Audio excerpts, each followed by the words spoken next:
together and make a crust. So in this pot we have melted butter, and now she's just mixing it with the cookie crumbles. The cookie crumbs. Yes. Oh, this is the crust. Yes, we're gonna make this, and we're going to have it on the crust. Yummy. And for the crust, you can make it as finely as you want it to be, so it doesn't matter. Sometimes I want it to be a little loose, because then you feel like you're eating cookies too, and it brings that because of the jello. It's gooey, but with this you have that crunchiness of the cookies in the crust. You know what? I've had pie before. Yes. The strawberry pie before, but I think they use just like regular dough. Because now that I'm thinking about it, the taste, I'm trying to find that cookie taste or a sweet taste to the crunch, and I'm not finding it. Yes. This is where did you get this recipe? Did you just come up with the idea to use cookies instead of just regular dough? Now, having lived in the diaspora for many years, one thing I really appreciate being in the diaspora is their desserts. I loved dessert. Nice. It was terrible. So that's why you picked up your Yes. your ingredients there. It didn't matter where I went. If you served me dessert, I didn't have the recipe, I carried it. So I have a whole folder of all desserts. In fact, when I was packing, I had to make sure I carried that. That was the most important things for you. That's awesome. And when I came here, it's almost kind of a challenge to act. You can get the cookie crumbles all nice and soft, but there's just something about using cookies, fresh cookies. If you love to bake, you can use your own fresh cookies and crush them. I think it gives it a nice sweet taste to it. Nice. So our next step is we're going to add the cookie crumbles in our pan. Okay. And it's mixed up, you can tell, so it has a buttery taste. Some people do add sugar to it. You just add to sweeten more. Again, this is a sweet dessert. Yes. So we're just gonna add as much as we. And I can see why you are so keen on cutting the strawberries or the fruits to a certain size, because it's a very kid friendly dessert. You know, the sweeter it is, the better. Yes. So they love that. So did you go to school in those areas of Meru? Actually, we did not. In Meru, we just went and stayed there for a few months as my dad worked. Okay. We would go there for the holidays. So my mom being a nurse, we would, so we closed school, we would go live with dad for a few months, then we would be back. Nice. And I went to school in 3 different schools. I went in Moranga, which was Amafidul Ramji alumni. That time it was not Fidul Ramji. It's a difficult word to say. After I came, I realized they actually changed the name. But those years it was Moranga Township Primary School. Hi, all my fellow classmates and schoolmates. And after Moranga Township, that's where I went from class 1 to class 4. Then from class 5 to class 8, I went to Bishop Mahini Academy, which is also in Moranga. And it was a boarding school. Fantastic boarding school. Nice. So if you're looking for a school, they didn't pay me to say this, but it's a great school. So if you need somebody to speak about your school, she's right here. Yes. She has good things to say about it. Yes. And then high school? High school, I was, I guess, blessed enough to go to St. Francis Mangu. Nice. Which was a fantastic school. We did well. Good. We can't complain. Yes. So, but we were able to grow ourselves, both spiritually. The school was very good when it came to spiritual matters, regardless. It's a Catholic school, regardless whether you are Catholic, whether you're from the Christian Union. They were very good at ensuring that your spiritual life was actually very well taken care of. Nice. So we've patted our cookies, and we're now just going to add our strawberries. She has to sneak that.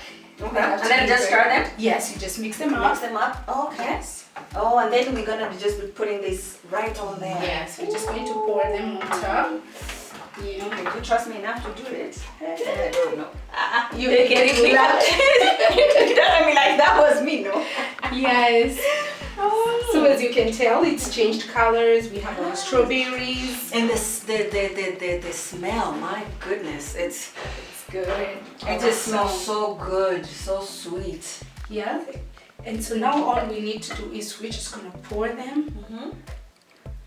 It doesn't matter whether you refill and it covers the crust, because once it cools off in the fridge, it's all going to thicken and it will be like a nice cake of strawberries. And a lot of people Wait a sometimes- minute, let me ask you. So Yes. now this you just put in the fridge, it gets together, and that's it. That's it. And there's our Hey, there's no oven, there's no what. There's that nothing. tells you what I know about baking. My Yes. God. Oh my God, I can't wait. So all of it will thicken. We'll give it maybe within 1 hour. It's ready to eat. Really? You Wow. can put some Cool Whip on it, or Okay, some okay. people just slice. Slice it and okay, perfect. And eat Do it. we cover it or just like that? We can just leave Leave it open? Okay, Yeah, that's okay. Maybe we can let the heat just go up a little bit, and then we're going to go ahead and cover it. Okay. Yes. All right, ladies and gentlemen, we are gonna put this in the fridge and then we'll be right back. Wewe tukunywa kachai sasa. Ukinipea story ya after high school, St. Francis. What happened? What happened after that? So after high school. So I was in St. Francis Mango. It's a school here in Thika, and when I was in Form 2, my dad has a great friend who actually offered and invited me to go to the US. Oh wow. So I was very privileged. Sikukaa for long. So 1 straight from year. high school, literally you just went to the US. Yes. Did you so you went to this family, you have a family friend, that's who you hosted you and everything? Actually, the person who invited me was gracious enough to let me know of their nephew or their cousin that lived there, Okay. who now happens to be my husband. Hey, story. This is a okay. So the nephew, okay, so the person that invited you, cousin, Yeah, is the one that hosted you, yes. and then the son. No, Give it to me. Give it to me. Tell me this story. so Clean, vizuri, so I this couple that lived here in Kenya, they were very good friends with my parents. So they invited me to go to the US. Now they lived in Maryland, and then from Maryland they had to transfer to Pennsylvania. Okay. And when they transferred, it was 2 weeks before my flight Okay. to America. Yes. So they actually told my dad, we have our cousin there who is in Maryland. We'll be glad to host you because we have to relocate from Maryland to Pennsylvania. Okay. And I landed. Okay. And Picked you up. he picked me up. And we became friends. Okay. In 2005, we got married. When did you go? What year did you go to the States? I went to the States in 2003. Okay. Yes. Wow. So, and I went when it was summertime. So that was a lot of culture shock. Yes. Because the heat, I mean, Wait, before you tell me that, let me ask you. So, after high school, you stayed here for a year and then you were like, okay, I'm going to the States. What were your thought process? What did you expect from the States? From like getting on the plane to landing, what were your expectations and what was the reality for you? well, I didn't have anything to go back. Let's put it that way. I'm straight from high school. My parents have, as soon as the results were out of the KCSE, I was told, hey, look, you're going to the US. Wow. I never knew anybody who had been to the US. So not even time, you're not one of those people who fantasize, oh, one day I can go to the States, I want my life to be like this, I would be like that, nothing. So you just like blindly, like boom. So I was one of those people in my class. Yes. There were so many people who went to the US. Okay. So by the time tulikuwa tunafunga Form 4, everybody was talking they're going abroad. And you were not one of those people who go now, like you wanted also to go? No. Wow. I didn't even know. So I was wondering, where are all these people going? Yeah, what's the US? That means you had a really good life here. I was satisfied. Yeah, you were satisfied. Because that's all I knew. I was Hongera, content. wazazi. I was awesome. very, very content. Yeah. So I didn't know anything. I didn't know that, hey, people, they all want to fly out. Yeah. And I stayed, and I was so glad that 1 year I was able to stay well with my parents. Now, considering that I had been in boarding school since standard 5, so that 1 year was priceless. I was able to spend time with family, get to know them, and then off to America. I would say. So it's probably you had an easier maybe journey because you had already learned so much of being independent. You were not with your parents all the time if you're in boarding school. Yes. So did you fly from Nairobi to the US alone? No, we went with a friend of mine, another lady who also lived in our neighborhood. So we happened to both be flying the same time. And we had both been invited by the same person. So that made it much easier in the travel. The dad had traveled quite a bit. So she was more familiar with how the airports go and all the transitioning from one flight to another. Nice. For me, it was all green. Nice. I didn't know nothing. Okay. So now you land in.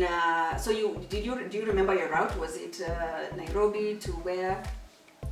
Oh yeah, I have to remember because I flew from Nairobi, Jomo Kenyatta. From Jomo Kenyatta we went to Amsterdam, and from Amsterdam it was Baltimore. Oh wow. Now, Amsterdam, I could not understand what the people were saying. So I almost got left. Because when they're making the announcements and stuff, Yes. calling your name, probably can't even pronounce your name right. And the time has changed. Oh. So by the time we left here at night. It was at night, Kenyan time. By the time we get to Amsterdam, it's daylight. Okay. And everybody there talks different. Yeah. It was my Culture first shock time. already. Wow. Yes. And also consider I didn't come from the city. Yeah. I came from the rural places. Wow. So I hadn't interacted with a lot of people on how they talk. You will find this different about other people. It was all new to me. Wow. So, but finally, a very nice young lady came and was gracious, and they came and talked to me. So the lady you were traveling with from Nairobi was connecting to somewhere else in Amsterdam? You're not going all the way together to Baltimore? We were going all the way to Baltimore together. Or even her, she didn't know, like, she didn't She understand. was asleep. Woo! She was asleep. Okay, whoa, whoa, whoa. So somebody found us, and we were like two You look little- lost, like, Yes. Are you guys okay? Yes, and in fact she had to show us a piece of paper to know she was actually calling our names. Because even when she came close by, we couldn't understand what she's saying. Hey, this is what I always tell people. I mean, I've lived in the US as well, and here in Kenya, you start learning English from nursery school until you find yourself in America, and you are like, the English you learned, highways, like you're not communicating well because we have the even just the way we arrange our words. Being a British colony, yes, the British English and the American English is very different. And also, like, even how they deliver the words and the speed and you're so naive, especially at that age, a teenager. Yes. You're a totally different country. They'll be calling your name and you're there and you don't even see it. You don't hear it. And I had never traveled. You have never traveled anywhere. Even like you were not, it's not like you even lived in Nairobi and exposed a little bit. And you were still very young. I was. Wow. I had not even left for coast. Everybody says, oh, I had gone here. Yeah. I didn't have that time. Wow. Okay, so now take me to the journey. You know, good thing you didn't miss your flight. You've been called, you boarded your flight to Mefika, Amsterdam. The cousin now comes to the airport and picks you up. Yeah. How was that experience? How are the roads? And also they drive on the opposite side of the roads in Kenya. How was all that experience for you? It was a culture shock. Yeah. Everything was just different. In fact, I still have my journal that I wrote because one of the friends that I was talking to, they told me, make sure you write down everything as you go. And you read it, it's almost like, wow, this actually happened. There's a time we were flying and it was bright on one side, dark on the other side, because the sun is setting, the sun is rising. It was just beautiful. Wow. But after we arrived in Baltimore and he picked me up and we were driving, it just felt weird. Like we were going to crash. We were totally on the wrong side of the road, as you said. And cars are flying through too many cars. Is there potholes on the roads? No. No potholes. It's just No potholes. Police stop for checking. No, we were not stopped. There were no potholes, and we had to drive from Baltimore 2 hours to where we were going to stay. Yeah, it was quite an experience. Wow. How was your first year then, in general? Like from it just being there, the food. How was the food? What was so different from the food there and the food here? Even if probably it's a Kenyan family, I'm sure they find the same things as in unga, ugali, and